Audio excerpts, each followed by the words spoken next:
పేరు మారుతీదేవి, సహాయ వ్యవసాయ సంచాలకులు, జిల్లా మండల కేంద్రం నెల్లూరులో పనిచేస్తున్నాము. మేము ఈరోజు సంగం గ్రామంలో రైతులకి వాతావరణ మార్పులు, పంటలపై ప్రభావము దాని మీద శిక్షణ ఇవ్వడానికి రావడం జరిగింది. ప్రస్తుత తరుణంలో మనము వాడే శిక్షణారహితమైన ఎరువులు కావచ్చు, లేదు పురుగు మందులు కావచ్చు, తెగులు మందులు కావచ్చు, పంటల మీద విపరీతమైన ప్రభావాన్ని చూపుతున్నాయి. అదేవిధంగా పెరిగిపోవడము ఇత్యాది కారణాల వలన మనకు అనుకోని కరువులు కానీ, అదేవిధంగా వరదలు కానీ ఇవన్నీ రావడము, పంటల మీద చిన్నగా ఉన్నటువంటి పురుగు కూడా తీవ్ర ఉధృతి దాల్చడం అనేది జరుగుతూ ఉంది. అదేవిధంగా మనం వాడేటువంటి ఈ విశేషణారహితంగా ఎరువులు రసాయనిక రూపంలో ఎక్కువ వాడేదాని వల్ల భూ కాలుష్యము, వాతావరణ కాలుష్యము, అదేవిధంగా పంట ఉత్పత్తి కూడా రసాయనిక అవశేషాలు ఉన్నటువంటి ఉత్పత్తిని మనం ఈరోజు తెలియటువంటి పరిస్థితుల్లో ఉన్నాం.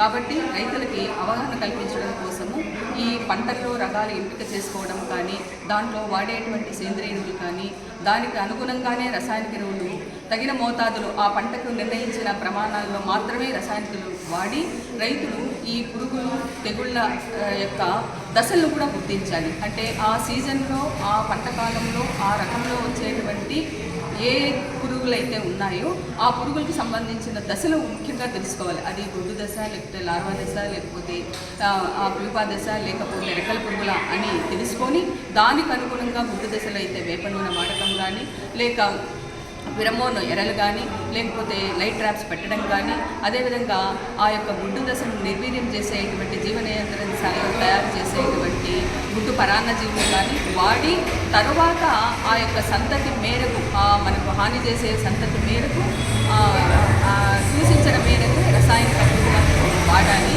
అదేవిధంగా ఈ యొక్క ఎరువుల్లో కూడా మితిమీరి పైపాటుగా దుక్కిపిండి ఎరువులు, అంటే భాస్వరం సంబంధించిన ఎరువులు పైపాటుగా వేయడం వల్ల భాస్వరం నిల్వలు కూడా భూమిలో పేరుకుపోతున్నాయి. అవి ముఖ్యంగా రైతులు గమనించాల్సినటువంటి అవసరం ఉంది. ఎందుకంటే వాళ్ళు అడుగులో వేయాలి అని రైతులే ఆ పేరు పెట్టుకున్నారు, అడుగు మందులని. కానీ దాన్ని మరిచి వాళ్ళు పైపాటుగా వేయడం వల్ల, నిర్వలు పేరుకుపోవడం వల్ల ప్రధానంగా జింక్ లోపం అనేది వస్తుంది. శాస్త్రవేత్తలు సూచించి ప్రతి 3 పంటలకు ఒకసారి మాత్రమే జింక్ వేయమన్నారు. కానీ రైతులు ఏం చేస్తున్నారంటే ఈ భాస్వరంలో ఎరువులు ఎక్కువగా వేసేదాని వల్ల, నిల్వలు ఎక్కువగా పేరుకుపోవడం వల్ల జింకు లోపం ఎప్పుడైతే వస్తుందో ప్రతి సీజన్ కూడా జింకు వేయాల్సినటువంటి అవసరం వస్తుంది. ఇవన్నీ చేయడం వల్ల ఏమవుతుందంటే అధిక ఖర్చు అయిపోతూ ఉంది.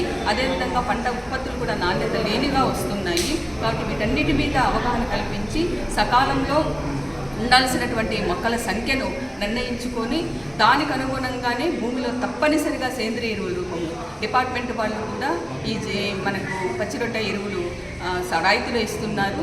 సో అవన్నీ కూడా వాడుకోవాలి. అదేవిధంగా బాగా కుళ్ళినటువంటి పశువుల ఎరువు రూపంలో కానీ, లేదంటే వాళ్ళకు అందుబాటులో ఉన్నటువంటి లోకల్గా ఏవైతే అందుబాటులో ఉంటాయో ఆ వనరులను ఉపయోగించుకొని భూమిని ఆరోగ్యంగా పెట్టుకొని మంచి దిగుబడి సాధించాలని చెప్పేసి ఈ సందర్భంగా రైతులందరికీ తెలియజేయడమైనది.